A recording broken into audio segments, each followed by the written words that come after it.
Gon' vote. Everybody gon' vote. Everybody gon' vote. Everybody gon' vote. Comrade! Labor right, them a go down, bong. Them a go down, bong. Them a go down. Is that? Margie, him a God picking. No hope their work if you touch Margie. Margie, him a God picking.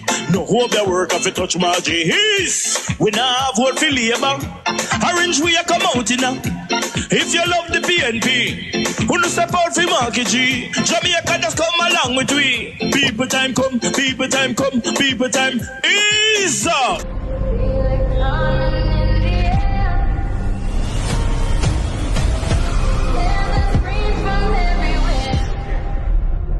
Only thing that's on my mind is who's gonna run this town tonight. Yeah, I say that we are. Pledge of allegiance. Who's gonna run this town tonight? Yeah, I say that we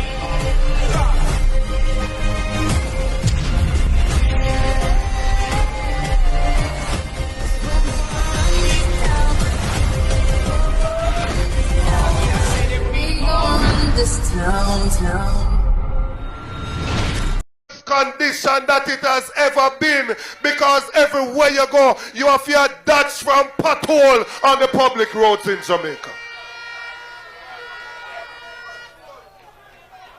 When we say they are failing with crime, it does not mean that they have not bought 1 or 2 police vehicles or a bulletproof vest here and there. But what it means is that when they took over, murders were at 1,200, and for every single year of this government, the murders in this country have been more than where they inherited it. What it means is that because of their state of emergency, they have displaced criminals, and so now you have murders taking place in some peaceful area where it never used to happen before. Some place in St. Elizabeth, some place in...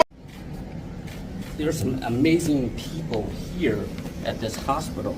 The doctors, the nurses, the physicians, the residents, and we take great care of these kids. But there are some clear infrastructure issues here. Okay, I've been coming here for 20 years. There's some very clear infrastructure issues that need to be solved. You know, I made a request 2 months ago when we heard the air conditioning issues. I said we need to fix it, or you need to make accommodations somewhere else. Now, the fact that they want to make accommodations, make the decision today to do it tomorrow, that's not right. That's not right for the patients. You know, and my request was ignored. So I think that if you know, this is the only children's hospital currently on the hospital in the island.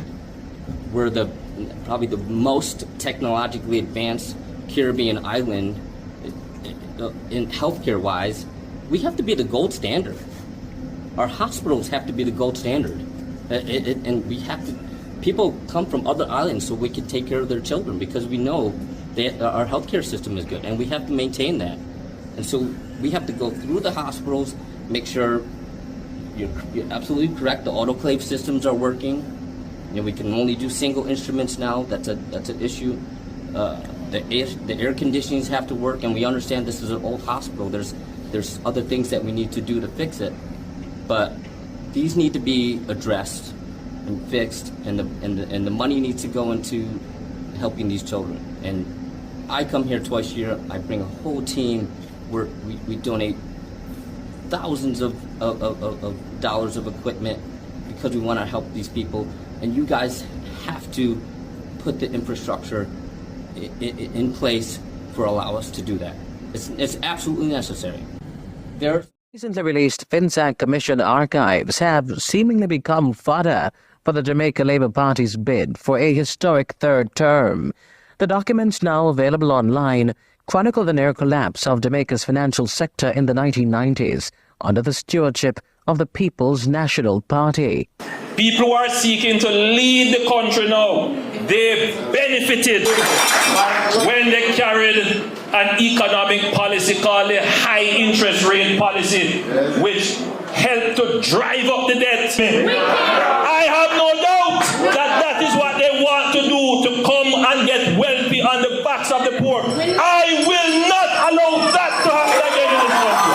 Prime Minister Andrew Holness speaking at a young... The protection that our farmers have enjoyed by removing GCT from the importation of raw produce. He says that Jamaica is on the cusp of being blacklisted by the World Trade Organization, the WTO, if we continue to protect our farmers. Well, based on our research, the WTO does not blacklist or unilaterally punish member states for non-compliance. The minister really therefore needs to state whose bidding he's doing. By the removal of this protection leaves our farmers very exposed to unfair competition from importers who have little risk. We know that the rich countries of the world, North America and Europe, provide massive subsidies to their agricultural sectors, distorting fair competition and giving food imports from those countries an advantage over our producers here in Jamaica. Over the past 15 years, food imports into Jamaica have seen a steady increase, reaching over $1.4 billion in 2022, according to Statin. In contrast, our agricultural exports lagged far behind at a mere $273 million in that year. And this is a trend, and it underscores the vulnerability of local food production. Local farmers already contend with high overhead costs, including GCT and various inputs that they use, farm supplies, which producers in other countries do not face. Jamaican farmers have other disadvantages, including their small scale, relatively speaking, reliance on rainfall rather than irrigation systems for many farmers, and limited access to mechanization and financial resources. In 2022, loans allocated to farming operations amounted to a mere $146.3 million Jamaican dollars. That's all.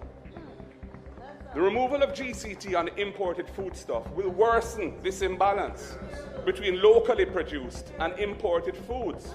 It is likely to adversely impact the sector and the livelihood of farmers, while undermining rural communities, who are the breadbasket of our country.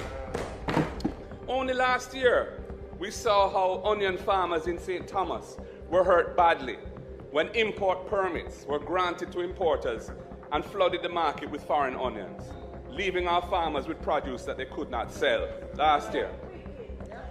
In removing the GCT on the imports of produce, nothing has been put in place to protect our farmers from the wave of imports of produce that will now come into the market without paying GCT. And there's a common theme here, Mr. Speaker. When I was in St. Elizabeth recently, the fishermen were complaining bitterly that they cannot sell their lobster because big players are supplying the market at low prices and squeezing them out. Their MP is the Minister of Agriculture and Fisheries, yet they are suffering. The government is letting them down badly, and it's a crying shame. Mr. Speaker, there's also the critical necessity for transparency in the allocation of these permits for imported foodstuff to ensure that there's proper consideration for local production capacity and to eliminate the possibility for nepotism, cronyism, and other forms of corruption. And we all hear who the major importers are.